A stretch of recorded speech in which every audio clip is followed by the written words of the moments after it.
Welcome to Windows 10 and computers, and I wanted to do a follow-up on this.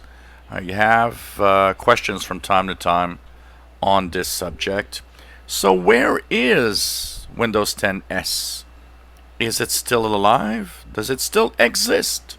Well, that is interesting because Windows 10s, yes, is still well and alive, but it's changed through time. So for a long time, Windows 10s was that system that would be even on regular PCs that can't install Win32 apps, so you couldn't not download a program on the web and click the install in like Google Chrome, for example.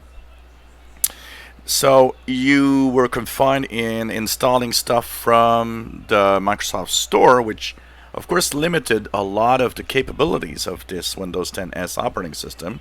But the idea behind it was not bad in another sense, is that if you have a PC running and a lot of people actually wanting to are using that PC, but you know that you're pretty safe on Windows 10s, since you can't install stuff from outside the store.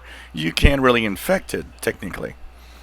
So it was something they talked a lot about, then it disappeared, and we haven't heard too much about it.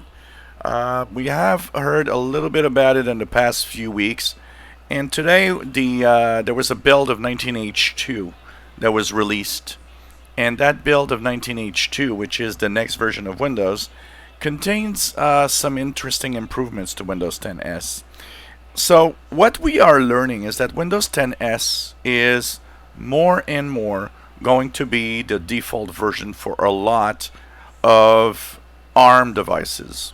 So when you're going to buy a PC with ARM chip on it, or ARM CPU, what you'll have by default is pretty much Windows 10s.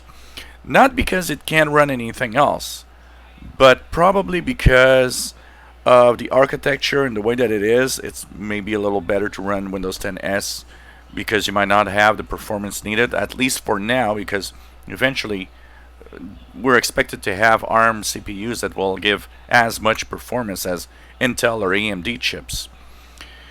We also have seen something interesting today, is that, one of the biggest problems of Windows 10s is the fact that it cannot install apps outside Microsoft Store. So that limited who would maybe want to have Windows 10s on their computer.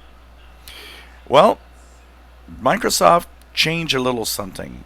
In 19H2, they enable the enterprise version, and you know what? Who knows? Maybe it will come to other versions of Windows. We don't know yet, but it enables them to actually, through a thing called Intune, to download and install Win32 apps.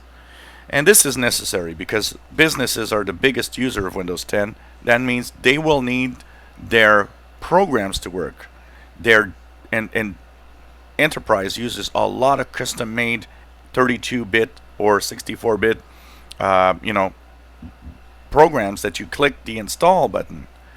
So I think this is an openness to say, look, we have Windows 10s, but through this, we will let you do that. Install Win32 apps or programs so that you can actually run it with your favorite programs. But it will still be kind of a locked down version. So this is kind of interesting, and is it going to take or not? That's the other story.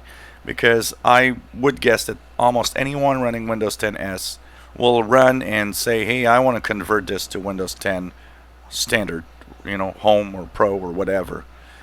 Because in Windows 10s you have the ability to do this, but you don't have the ability to come back. So if you have Windows 10s and you decided to go to Windows 10 Home, Windows 10 Pro, you'll be there and you're not going to be able to come back to Windows 10s. So that's pretty much what we know as of today. And it kind of shows us that Microsoft is still dabbling with Windows 10s and maybe wondering what to do with it. If you enjoy our videos, please subscribe, give us thumbs up. Thank you for watching.